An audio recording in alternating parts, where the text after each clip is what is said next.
የ13ኛ ሳምንት የእንግሊዝ ፕሪሚየር ሊግ ሲመለስ የሳምንቱ ትልቁ ጨዋታ በእንግሊዝ ፕሪሚየር ሊግ በደረጃ ሰንጠረዡ ላይ አንደኛና ሁለተኛ የሚገኙት ቡድኖች እርስ በራስ በስታንፎርድ ብሪጅ የሚያደርጉት ፍጥጫ ትልቁ ፍልሚያ ነው። የሳምንቱ ትልቁ ጨዋታ እሁድ ምሽት 1 ሰዓት ተኩል ላይ የሚደረግ ነው። ይህ ጨዋታ የ6 ነጥብ ጨዋታ ነው። አርሰናሎች ማሸነፍ የሚችሉ ከሆነ ከቸልሲ በ9 ነጥብ የሚርቁ ይሆናል። ቸልሲ ማሸነፍ የሚችል ከሆነ ወደ አርሰናል በ3 ነጥብ የሚቀርብ ይሆናል። አቻ ውጤት ሁለቱንም ቡድኖች በ6 ነጥብ ላይ እንዲቆዩ የሚያግዝ ይሆናል። ታዲያ ይህ ተጠባቂ ጨዋታ በኦፕታ ሱፐር ኮምፒውተር ግምት መሰረት አርሰናል 42% የማሸነፍ እድል ተሰጥቶታል።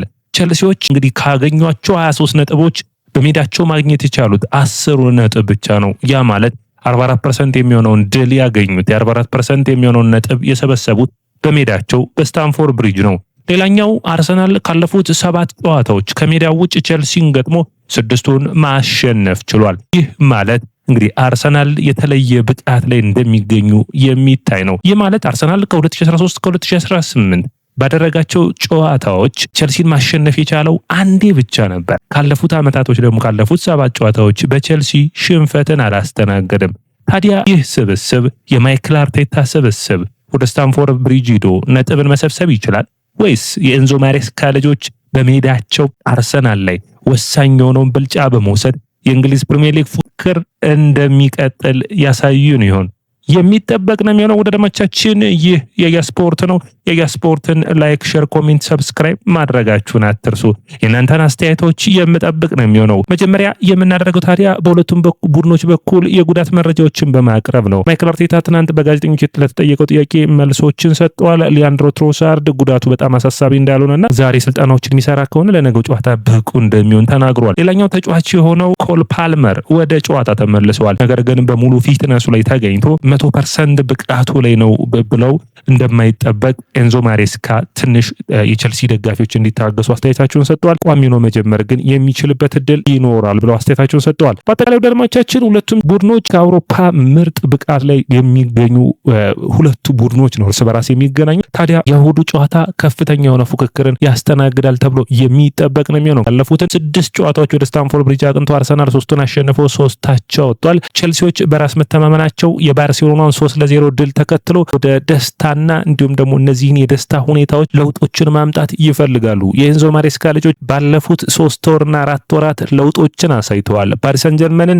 በክለቦች ዓለም ዋንጫ ፍጻሜ ያሸነፉበት፣ ሊቨርፑልን በሜዳቸው ስታንፎርድ ብሪጅ 2-1 ያሸነፉበትና የባርሴሎና 3-0 ድል የሚነሱ ነጥቦች ናቸው። ታዲያ እዚህ ጋር ሌላኛው ሊጨመር የሚፈልገው ባርሴሎናን በተከታታይ ጨዋታዎች ማሸነፍ የቻሉት ወይም ደግሞ ባርሴሎናን በተቃራኒ ቡድን ገጥመው ብዙ ጨዋታ ማሸነፍ የቻለው 3ኛው ቡድን ቸልሲ ነው። ባየርን 10 ጊዜ፣ ፒኤስጂ 6 ጊዜ፣ ቸልሲ 5 ጊዜ ማሸነፍ ችሏል። ታዲያ የእሁዱ ጨዋታ ግን ከአውሮፓ መድረክ ጨዋታዎች በተለየ እንግሊዝ ፕሪሚየር ሊግ ድምቀት የሚመለስ ነው የሚሆነው። አርሰናሎችም እረፍትን ወስደው አይደለም የመጡት። የማይክል አርቴታው አርሰናል ከረፍት መልስ ማለት ነው ከሀገራት ጨዋታ በኋላ ቶተንሃምን በሜዳው የሰሜን ለንደን ተቀናቃኙን 4-1 ማሸነፉ መረሳት የለበትም። የኤብሪቼዜ አስደናቂ ብቃት የታየበት ጨዋታ ነበር። ሳምንቱ አጋማሽ ባየርንን በጥሩ ፐርፎርማንስ መድፈኞቹ በተለይ በሁለተኛው አጋማሽ 3-1 ያሸነፉበት የሚረሳ ሆኖ የማያልፍ ነው። ታዲያ አርሰናሎች አሁንስ ወደ ስታንፎርድ ብሪጅ አቅንተው ድንቅ ብቃታቸውን በማሳየት ዋንጫውን ለማሸነፍ እድለኛ መሆናቸውን ወይም ደግሞ በብቃታቸው ማረጋገጥ ይችላሉ? የሚጠበቅ ነው የሚሆነው። አርሰናል ከ2022 2023 በኋላ በቁጥራዊ መረጃዎች በምታዩበት ጊዜ የለንደን ደርቢ ጨዋታዎች አርሰናል የሚመቸው ቡድን ነው። አርሰናል 40 ጨዋታዎችን አድርጎ በለንደን ደርቢ ጨዋታዎች 28ቱን አሸንፎ 9 ጊዜ አቻ ወጥቶ የተሸነፈው 3 ጊዜ ብቻ ነው፣ በፉልሃምና በዌስትሃም ነበር። ዘንድሮ ራሱ በለንደን ደርቢ ብዙዎቹን አሸንፈዋል። ዌስትሃምን፣ ፉልሃምን፣ ፓላስና ቶተንሃምን። የቀሩት 2 ቡድኖች ናቸው ቸልሲና ብሬንፎርድ ነው። ቸልሲን ዛሬ የሚያገኘው ይሆናል። ሮብ ደግሞ ከብሬንፎርድ ጋር የሚጫወት ይሆናል። ታዲያ የሮቡ ድል ለአርሰናል የተለየ ትርጉም ነበረው። ምክንያቱም ባየርንን ከ2015 በኋላ ማሸነፍ የቻለበት እድልም ፈጥሯል። ታዲያ በዛ ጨዋታ ላይ የሮቡ ድል ብቻ አይደለም፣ የኦዴጋርድ ከጉዳት መመለስ ለአርሰናል አስደሳቹ ዜና ነው። ኦዴጋርድ 8 ጨዋታዎች እንዳለፉት የምታስታውሱት ነው። ጉዳት ያጋጠመው በጥቅምት ወር ዌስትሃምን በገጠሙበት ጨዋታ ነበር። የኦዴጋርድ ከጉዳት መመለስ በተለይ በተለይ ደግሞ ቸልሲ ላይ የሚቀናው ተጫዋች መሆኑ እንግዲህ እዚህ ጋር ልብ ልትሉት የሚጠበቅበት ነው። ኦዴጋርድ ታዲያ 7 የጎል ተሳትፎችን አድርጓል በቸልሲ 2 ጎሎችንና 5 አሲስቶችን በማድረግ በፕሪሚየር ሊጉ ብዙ የጎል ተሳትፎች ያደረገበት ቡድን ቸልሲ ነው። አርቴታም ቸልሲ ላይ ጥሩ ሪከርድ ያለው ነው። እንግዲህ ወደ ቸልሲ አቅንተው ቸልሲን ገጥመው ብዙ ነጥቦችን ከሰበሰቡት ውስጥ አርቴታ 3ኛ ነው። ኬኒ ዳግሊሽ 77% የማሸነፍ አቅም ነበራቸው። ፔፕ ጋርዲዮላ 61.1 አሁን ደግሞ ማይክል አርቴታ 58% የማሸነፍ አቅም አለው። አርሰናል ባለፉት ጨዋታዎች ወደ ቸልሲ አቅንተው 24 ጎሎችን በማይክል አርቴታ እየተመሩ 24 ጎሎችን ሲያስቆጥሩ 13 ተቆጥረውባቸዋል በ12 ጨዋታዎች። ታዲያ በቸልሲ በኩል አርሰናል የሚቀናው ቡድን ደግሞ ፔድሮ ኔቶ ነው። ፔድሮ ኔቶ መድፈኞቹ ላይ 5 የጎል ተሳትፎች አለው። 3 ጎልና 2 አሲስቶችን ማስመዝገብ ችሏል። በሳምንቱ አጋማሽ አስደናቂ ብቃቱን በማሳየት በተለይ በሐሰተኛ 9 ቁጥር ሚናው የቸልሲ ደጋፊዎችን ያስደሰተው ፔድሮ ኔቶ አርሰናል ላይስ ይደግመዋል ወይ የሚጠበቅ ነው የሚሆነው። ይህ ፖርቹጋላዊ 3 ጎሎችን ባለፉት 4 ጨዋታዎች ላይ ማስቆጠር ችሏል። 2 ጎልና 1 አሲስት 3 የጎል ተሳትፎችን ማድረግ የቻለበት ነበር። አምና አቻ ሲወጡ ፔድሮ ኔቶ ማስቆጠሩን መርሳት የለባቸውም። ታዲያ ፔድሮ ኔቶ ዘንድሮስ ይህንን እድል ያሰፋው ይሆን የሚጠበቅ ነው የሚሆነው። አርሰናል ካሸነፉ በፕሪሚየር ሊጉ ፉክክር ልዩነቶችን እያሰፉ እንግዲህ እስከ ጥር ሁሉ ሳይጠበቅ የፕሪሚየር ሊጉን የማሸነፍ እድላቸውን ወይም ደግሞ የፕሪሚየር ሊጉን የማሸነፍ አቅማቸውን ከፍ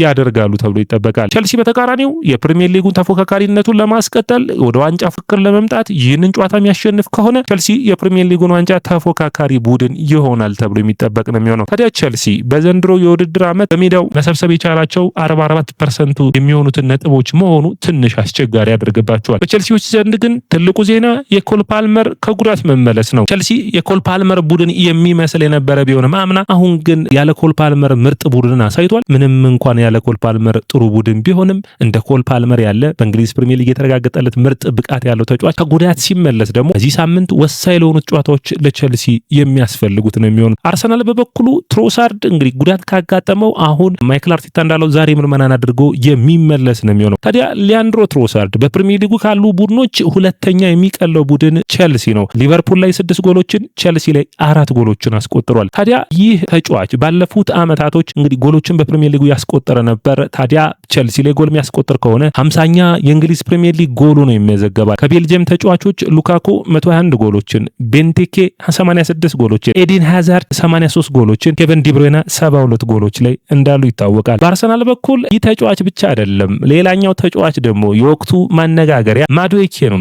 ማዱዌኬ የመጀመሪያ ጎሉን በድንቅ ብቃት ባየርን ላይ እንዳስቆጠረ ይታወሳል። ታዲያ አሁን ያለፉትን አመታቶች ያሳለፈበትን ስታንፎርድ ብሪጅ ስታዲየም የሚረግጥ ይሆናል። ታዲያ ይህ ተጫዋች አርሰናልን ወክሎ ቸልሲ ላይ ጎሎችን ያስቆጥር ይሆን? ትልቁ ጥያቄ ነው የሚሆነው። ሌላኛው ተጫዋች ኤብሪቼዜ ነው። ኤብሪቼዜ በቶተንሃሙ ጨዋታ ላይ 3 ጎሎችን እንዳስቆጠረ የምታስታውሱት ነው። ታዲያ ባለፉት ጨዋታዎች ላይ ምርጥ ብቃቱ መሆኑን አሳይቷል። ባየርን ላይ 1 አሲስት ማድረጉን አትርሱ። 5 ጎሎች 3 አሲስቶችን በማድረግ 8 የጎል ተሳትፎችን ለአርሰናል ከፈረመ ጀምሮ ማስመዝገብ ችሏል በ1318 ደቂቃዎች። ይህ የአማካይ መስመር ተጫዋች ታዲያ ቸልሲን በዚህ ስታዲየም የውድድር ዓመቱ መጀመሪያ ጨዋታ ላይ እንደገጠመ የምታስታውሱት ነው። የተሻረበት የቅጣት ምት የሚታወስ ነው አይደለም? ቸልሲ ክሪስታል ፓላስን በገጠመበት ጨዋታ። ታዲያ ድጋሚ በዚህ ስታዲየም አርሰናልን ወክሎ የምናየው ይሆናል። ቸልሲ ከአርሰናል ተጠባቂው የ13ኛ ሳምንት የእንግሊዝ ፕሪሚየር ሊግ ጨዋታ የእርስ በርስ ግንኙነታቸውን ስናይ በአርሰናልና በቸልሲ መካከል ቸልሲ አርሰናልን ባለፉት 11 የእንግሊዝ ፕሪሚየር ሊግ ጨዋታዎች ማሸነፍ የቻለው አንዴ ብቻ ነው። 3 ያቻ ሲወጣ 7 ተሸንፏል። ለመጨረሻ ጊዜ ቸልሲ አርሰናልን ያሸነፉት በነሐሴ ወር 2021 ነበር። ያኔም 2-0 በሆነ ውጤት ነበር። ሉካኩና እንዲሁም ደግሞ ጄምስ ነበሩ ጎሎቹን ያስቆጠሩት። ታዲያ ሁለቱም ቡድኖች ጠንካራ ፍክርን የሚያደርጉበት ጨዋታ እንደሚሆን የሚጠበቅ ነው የሚሆነው። አርሰናል እንግዲህ ቸልሲን ማሸነፍ ይችላል ወይ? ትልቁ ጥያቄ የሁለቱ ጉዳይ ነው የሚሆነው። አምና በስታንፎርድ ብሪጅ ጨዋታ ላይ 1-1 ሲለያዩ በአርሰናልን እንዲሁም ደግሞ በቸልሲም ረገድ የተሞከሩ ተመጣጣኝ የሆኑ 1.55 ኤክስጂ ነበረ። በኳስ ቁጥጥሩ ኦልሞስት 49% ለ51% የነበረ እንደሆነ ይታወሳል። በመልሱ ጨዋታ በሚካኤል ሞሪኖ ጎል አርሰናል 1-0 ማሸነፉ የሚታወስ ነው። ቸልሲ ይህንን ጨዋታ የማሸነፍ እድሉ በኦፕታ ሱፐር ኮምፒውተር 33% ነው። አርሰናል 42% ነው። 25% ደግሞ አቻ ነው። እንግዲህ ግምታዊ አሰላለፉን በምናይበት ጊዜ ሳንቼዝ ቋሚ ግብ ጠባቂ ሆኖ ለቸልሲ ይጀምራል። ጉስታቮ ፎፋና፣ ቻሎባ እና ኩኩሬላ ጄምስ ካይሴዶና ኤንዞ ፈርናንዴዝ የአማካይ መስመሩን ይዛሉ። ኔቶ ጃኦ ፔድሮና አሊያንድሮ ጋርናቾ የማጥቃት መስመሩን የሚመሩት ይሆናል። በአርሰናል በኩል ዴቪድ ራያ፣ ጁሊያን ቲምበር፣ ሳሊባ፣ ኢንካፔና ካላፊዮሪ የተከላካይ መስመሩን ይዛሉ። በአማካኝ በኩል ዲክላን ራይስ፣ ዙብሜንዲና ኤዜ የአማካኝ መስመሩን ይዛሉ። አጥቂ መስመር ሚካኤል ሞሬኖ፣ ቡካዮ ሳካና ሊያንድሮ ትሮሳርድ የሚመሩት ይሆናል። አሁን የሁለቱ ቡድኖች በእድሜ መካከል ያለው ልዩነት ትንሽ በሁለቱ ቡድኖች መካከል ያለውን ጨዋና መቋቋም ይችላሉ የሚለው ትልቁ ጥያቄ ሆኖ መነሳት የሚጠበቅበት ይመስለኛል። የአርሰናል ስብስብ እድሜው ከፍ ያለ ልምድ ያለው በፕሪሚየር ሊጉ ቡድን ሲሆን ቸልሲ ደግሞ በእድሜያቸው ዝቅ ያሉ ናቸው። ያለፉትን ዓመታቶች ለምሳሌ አርሰናልና ቸልሲ ተፎካካሪ በነበሩበት 2004-2005 የውድድር ዓመት ቸልሲ በስታንፎርድ ብሪጅ 1-1 የወጣበት የሚታወስ ጨዋታ አለ አይደለም? ማቴዎ ፍላሚኒ ለአርሰናል አስቆጥረው ማይክል ስቴን በጣም በውጭ እግሩ መጥቶ ያስቆጠረው ጎል ያኔ ቸልሲ በልምድ የካበቱ ትልልቅ ተጫዋቾች የነበሩትና እንዲሁም ደግሞ ብዙ ጊዜ ቦይስ ቨርሰስ ሜን የሚባለው ወጣቶች ከአዋቂዎች ጋር የሚያደርጉት ጨዋታ ይመስል ነበር ይባል ነበር። አሁን በተቃራኒው አርሰናል የአዋቂ ቡድን የሚመስል